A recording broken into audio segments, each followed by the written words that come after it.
The mansion of Viktor Serov stood like a palace of gold, but inside, it was cold and lifeless. His only son, little Artyom, had been sick for as long as anyone could remember. Despite being surrounded by wealth and luxury, the child's days were filled with pain.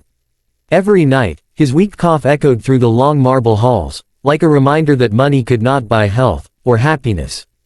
Viktor had hired the best doctors from around the world. They came with their expensive machines, prescribed rare medicines, and left with confused faces.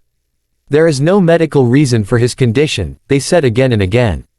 But the boy continued to fade. After his wife's tragic death, Viktor changed. The once warm-hearted man became cold and distant, spending his days buried in business and his nights staring at the portrait of his late wife. The mansion felt haunted, not by ghosts, but by sorrow. The only light in that gloomy house was Artyom's nanny, Katya.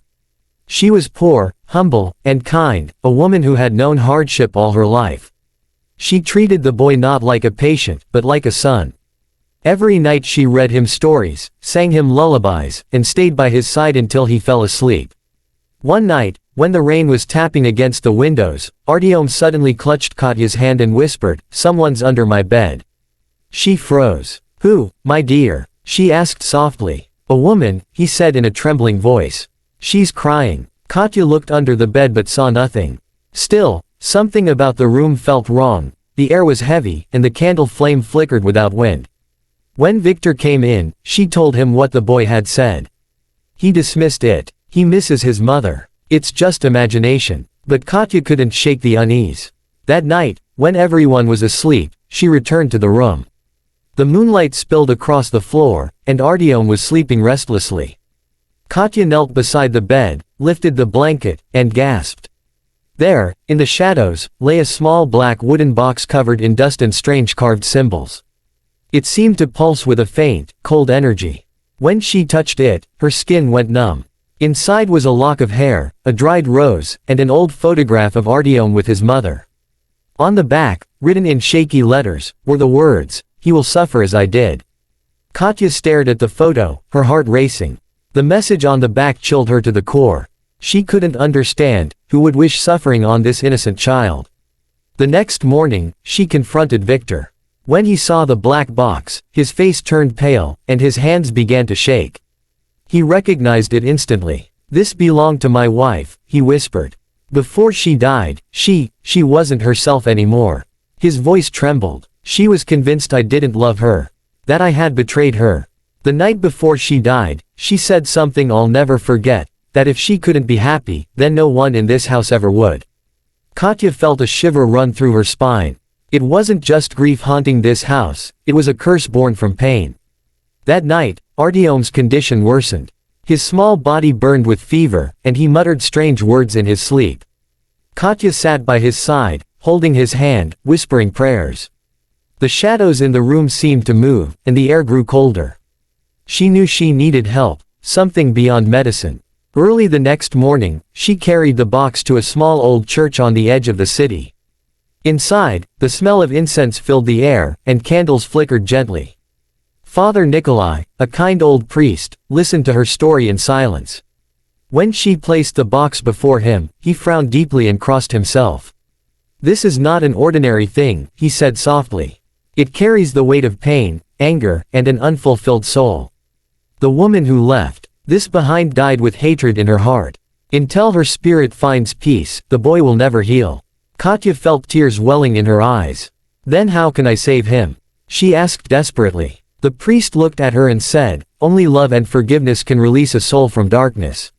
Someone must forgive her, truly forgive her, so she can let go." Katya returned home, holding the box tightly to her chest. The wind howled outside, and the sky darkened. She entered Artyom's room, where the boy lay still, his face pale as snow. Katya took a deep breath and whispered into the shadows, "If you can hear me, I forgive you. But please, let the child live." The candle flickered, the air turned icy, and from the corner of the room came a faint sound, a woman's quiet sob. The room grew colder, and Katya could see her own breath in the dim light. The soft sobbing turned into a whisper, faint, broken, filled with pain.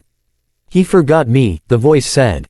Katya froze. A shadow moved near the wall, and slowly, the figure of a woman began to appear, pale, transparent, with sorrowful eyes that seemed to hold years of torment. It was Artyom's mother. Katya's heart pounded, but she didn't move. The ghost looked at her, tears streaming down her face, though they vanished before reaching her chin. He promised he would love me forever, but when I was gone, he erased me from this house. Her tone was full of anguish. Katya's eyes filled with compassion. You're still here because your heart never found peace, she whispered. But look at your son. He is suffering. If you truly loved him, let him live. The spirit trembled, her expression changing from pain to confusion. He replaced me, forgot me, she repeated, her voice breaking. Katya took a step closer, holding out the photograph from the box. He didn't forget, she said softly. He couldn't bear the pain. You are still in this house, in every tear, in every memory. But your curse is killing the only piece of you that remains, your child. For a long moment, there was silence. Then the ghost looked toward Artyom's sleeping body, her face softening. My boy, she whispered.